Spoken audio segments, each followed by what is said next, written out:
Nakakatawa lang tong content creator na puro like sa mga pambabash sa akin. Tapos nagre-reply pa, tinatawanan pa. Tapos yung tagline niya, for the joy of arguing without becoming toxic. Why have a civilization when we're no longer interested in becoming civilized? Well, FYI, I'm also laughing at the people bashing me, calling me names like Ipin, kung ano-ano pa. 'Di ba? So, what now? Being toxic in an argument does not necessarily mean that you are laughing. Laughing does not prevent you from giving out your opinions or having your freedom of speech. Unlike yung yung magsasabay kayong magsalita, walang nagkaintindihan, that's toxic. 'Di ba? Well, this is Pinoy Extreme and update sa napipintong debate of Pinoy Extreme, Caillou and Gabe. Let's do this. This is Pinoy Extreme. Pero todo engage naman sa mga toxic comments tungkol sa mga creator na ginagawa niya ng video.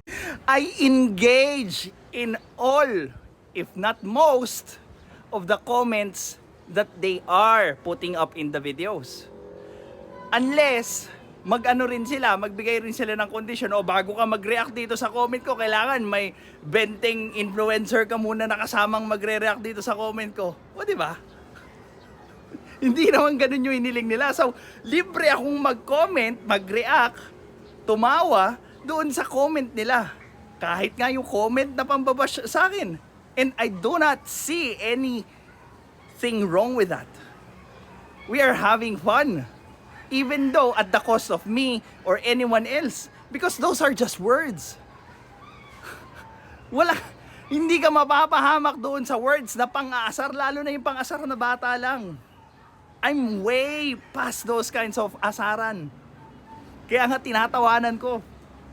Tapos kapag face to face bigla, hello, Chong, mabait ka bigla. Dude, at least have the balls to be consistent. Hindi yung kapag hinarap ka, bigla ka mabait.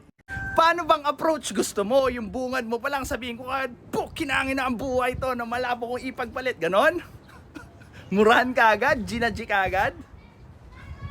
Again, let us become civilized in discussing civil topics. Wala tayo sa face-to-face, wala tayo sa tulfo.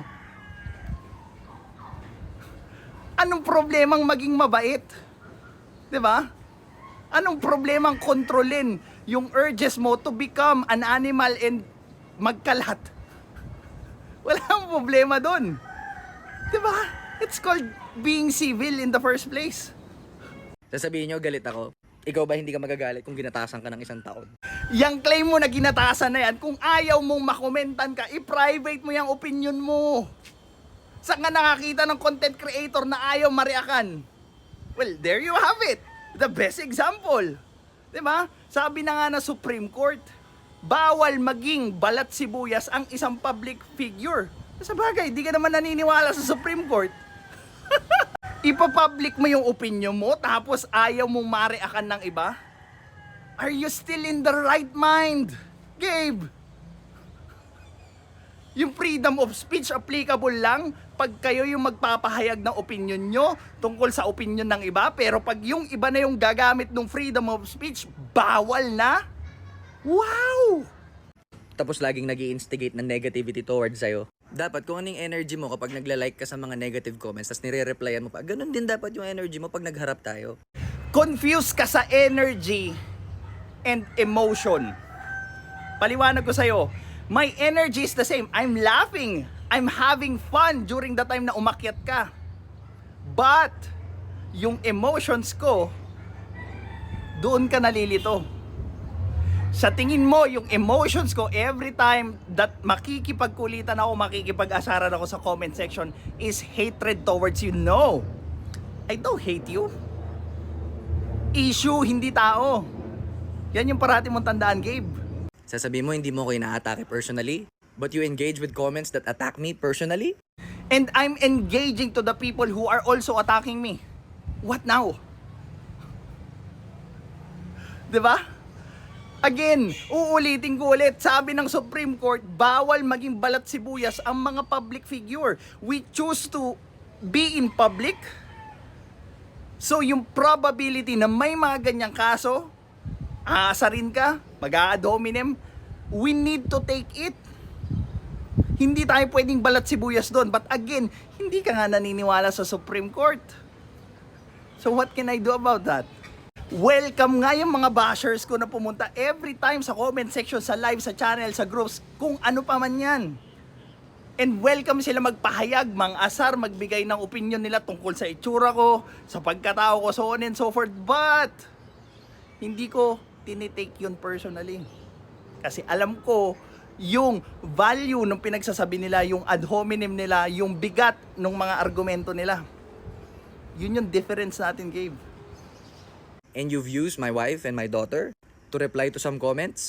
Grow some balls, dude. I really wish matuloy tong debate na to. So that people could see you for who you really are. Since when did I use your wife and daughter? Come on. Give me an exact time where I use your wife and daughter. Yun lang naman. And, well, matutuloy na tong debate. And here is the reason.